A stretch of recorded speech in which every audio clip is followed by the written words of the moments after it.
toolbar del Server Explorer, tipo vi mette a disposizione. Per esempio vi fa vedere il cloud storage, quello di cui parlavamo, quindi è l'unico modo per avere una, almeno che io sappia, a parte di tool esterni, per vedere per esempio che cosa avete dentro nel table storage, quel database simil documentale di cui parlavamo, okay? Che è tipicamente dove viene buttato il log, e quindi questo è un modo per averlo. E in più con la versione ultima dell'SDK, credo sia il nuovo o qualcosa del genere, hanno aggiunto un sacco di funzionalità sulla parte di service bus che vi permette, che vi dà la possibilità di interagire da qua sul service bus. Quindi avete un worker role in ascolto sul service bus che scoda un messaggio di tipo Pippo Pluto Paperino.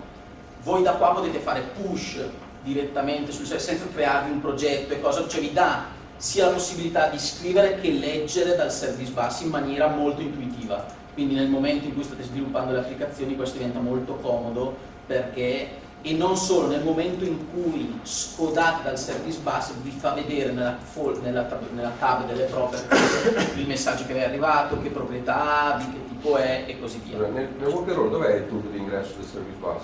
Cioè, è agganzato? No, in questo worker role è vuoto. Sì, dopo ne vediamo lo l'esempio. sì.